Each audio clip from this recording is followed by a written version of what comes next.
Hi friends, আপনারা কেমন আছেন? আশা করি আপনারা সবাই ভালো আছেন। এই যে দেখতে পাচ্ছেন, এই লোকটা পুরো পরিশ্রম করলো এই বারিশের মধ্যে থেকে উপরে চলে যাচ্ছে এখন ভেজে ভেজে। নাম হচ্ছে অনুকূল বর্মন। এই যে দেখতে পাচ্ছেন, এই বৃষ্টির মধ্য থেকে ও চলে গেল। কত অসুবিধার মধ্যে ও কাজ করিয়ে বেরিয়ে আসলো, দেখতে পাচ্ছেন। এই যে বৃষ্টি, এই যে আন্ডারগ্রাউন্ডে কাজ, মানুষ ভিতরে আছে গরম আর বাইরে আছে ঠান্ডা।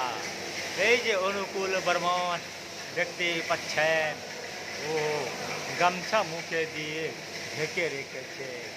এই অনুকূল বর্মন বিশাল ভাইরাল আদমি, বিশাল ভাইরাল মানুষ ও অনুকূল বর্মন দেখতে পাচ্ছেন। ও আস্তে আস্তে করে উপরে চলে গেল।